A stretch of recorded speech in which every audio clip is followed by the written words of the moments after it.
Hello, ladies and gentlemen. This is Mr. Reese again. Moving on a little bit more into our Renaissance unit. I'm actually going to be in the second half of it called the Reformation part of it, or the Northern Renaissance part. So we're going to get started with this. But before I do, make sure that you are sitting there and taking the notes as we go through it. Okay, this is going to be a very, very short little mini lecture, just kind of an introduction for you all to kind of have and be able to use later on when we talk about these things more in detail. So moving further, let's get started. All right, so the first thing that we're going to be talking about is like, what is the Northern Renaissance in the first place? So the Northern Renaissance is not the Italian Renaissance, and I want to make that very, very clear.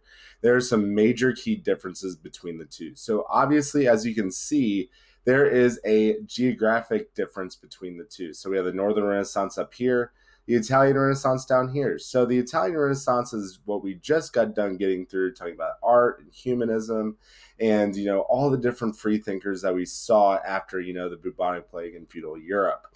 Okay, so it's called the Italian Renaissance because obviously it is in Italy. All right, so the thing is, everything that happens north of these Swiss Alps is actually what we consider the Northern Renaissance. And ideologically wise, they're pretty similar. They just want a lot of change after, the bubonic plague takes over all of Europe. But one of the key differences between the two is that the Northern Renaissance wanted religious reform, not so much, this whole going away from religion, but just kind of changing some of the things that are going on in the church or what they're going to end up creating in their own churches. All right, so another thing I want to talk about is art is still a major aspect. We will look at some art pieces from this time period. Thing is, ladies and gentlemen, I'm going to tell you right now, it's super depressing, and I'll spend a little time on it, but not a whole lot like I did in the Italian Renaissance. So moving further, there are some religious people that we're going to be talking about when we talk about this idea of religious reform.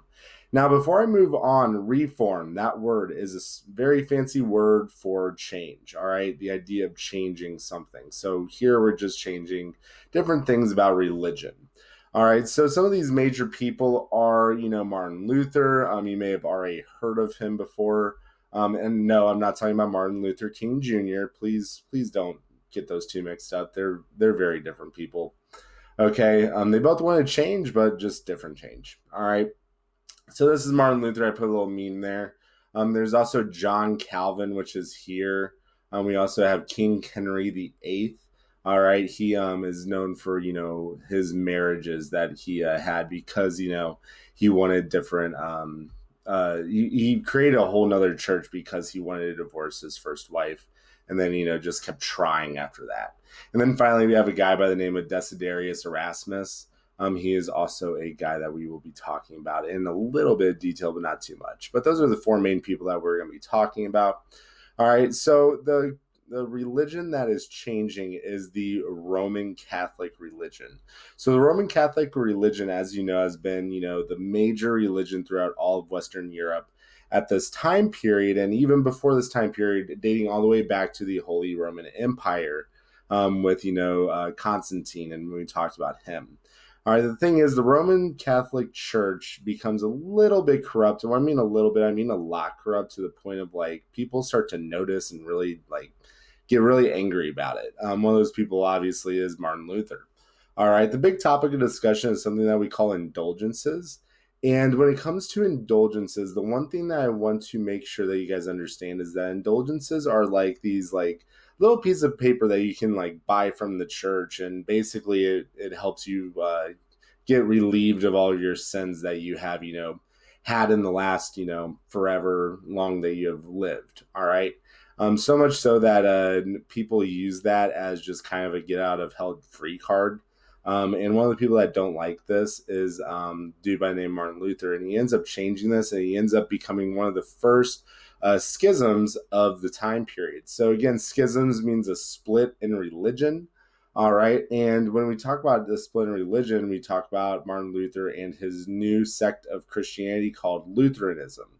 And when we talk about Lutheranism, the big thing is that this is where we get the beginnings of the Protestant Reformation. All right, but anyway, I digress. We're going to go way more into detail when it comes to this later on, so I will be moving on. Now, one of the greatest inventions that we get during the Northern Renaissance and the Protestant Reformation is the printing press. All right. So the printing press, as you see on the right hand side, is this big contraption that is able to print off a ton of pages for everyone and to everyone to read. So there's a lot of things that are caused because of the printing press, and a lot of things that become like available for the common good because of the printing press. But the one thing that I want you guys to understand is that the printing press actually came from, as you know, China. All right, with the idea of woodblock printing. All right, so I want to make that extremely clear for you all to understand is that because of what China has done, they actually are able to have the printing press be a part of Europe and some of the major things that happen in Europe. So how do we get woodblock printing or this idea of woodblock printing to Europe? We have trade routes, specifically the Silk Road. So we talk about trade routes and trading things. One of which is this idea of printing. All right, Johannes Gutenberg is the person that creates it. And the first thing that he creates is the Bible, obviously, because this is a very religious area of the world when it comes to Christianity. All right, the big thing that kind of happens with the printing press is that Martin Luther is able to state his grievances around all of Germany, and it spreads into France and all these other places because of the fast printing of this printing press that Gutenberg actually creates. All right, so it has the idea of like, you can like have the Bible readily available for people, but at the same time, I can also sit there and say, hey, I can spread my word, getting away from the Catholic Church. So anyway, talking about religious reform, one thing that we're going to spend a little bit of time on is the Counter-Reformation. This is when the Catholic Church realizes that they're not keeping up with the times, and so they get together in this thing called the Council of Trent. And when this happens, they actually sit there and reform as well. All right, just to kind of keep up with the times. All right, so those are some of the things that we will be talking about. I'll tell you guys right now, we will be probably having a test on Friday. Okay, so that is that. Now, if you have made it to the end of the video, all right, and you didn't just, go to the slides and copy and paste, if you could send me an email, all right, of your favorite ice cream, I'll give you 2 points of extra credit on this assignment, as well as, a hey, good job type of ordeal. So that's that. Again, make sure you do the vocab that is also associated with this assignment. And on top of that, make sure that you turn in the assignment once you are done. One thing that I'm noticing is that a lot of people aren't turning in their assignments, and it's really making their grade drop. Okay, so with that being said, I hope you guys all have a great day. I hope you guys all stay safe, and there will be a time where we will be teaching together again or like learning together again, but today's just not that day. So yeah, that's that. So I'm going to stop talking now. You all have a great day.